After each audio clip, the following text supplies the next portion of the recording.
Savings आणि investing मधला फरक बघूया. सेव्हिंग म्हणजे काय? आपल्याकडे असलेले पैसे आपण कुठेतरी साठवून ठेवतो. इमर्जन्सीला कामात येतील म्हणून.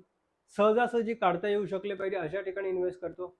आणि नुसती रोकडा पडून राहण्यापेक्षा त्यात काहीतरी वाढेल म्हणून एफ-डी मध्ये केलेली इन्व्हेस्टमेंट, त्याला आपण सेव्हिंग म्हणूया. पण इन्व्हेस्टमेंट म्हणजे काय? इन्व्हेस्टमेंट म्हणजे पैशाने पैसा वाढवणे.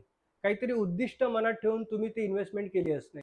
जसं मुलांचं शिक्षण, मुलांचं लग्न, तुमचं रिटायरमेंट प्लॅनिंग, घर घेणं, गाडी घेणं, यासाठी आपण जी इन्व्हेस्टमेंट करतो त्याला आपण इन्व्हेस्टमेंट म्हणूया. आणि सेव्हिंग पेक्षा इन्व्हेस्टमेंटला महत्त्व का दिले? कारण इन्व्हेस्टमेंट जी केलेली असते ती आपला टॅक्स वाचवते. त्याच्यानंतर आपली संपत्ती तयार करते. किंवा आपल्या बँक अकाउंटमध्ये पैसे नसतील पण इन्व्हेस्टमेंटचा फंड आपल्याकडे आहे, याच्यामुळे एक आत्मिक कॉन्फिडन्स आपला जो वाढलेला असतो, त्यानुसार आपली लाईफस्टाईल सुद्धा आपण मेंटेन करू शकत असतो. सेव्हिंग पेक्षा इन्व्हेस्टमेंटला जास्ती महत्त्व द्या, तुमचं लाईफ सुखकर होईल. कसं, कुठे, काय इन्व्हेस्टमेंट करायची याच्यासाठी आम्ही आहोतच ना.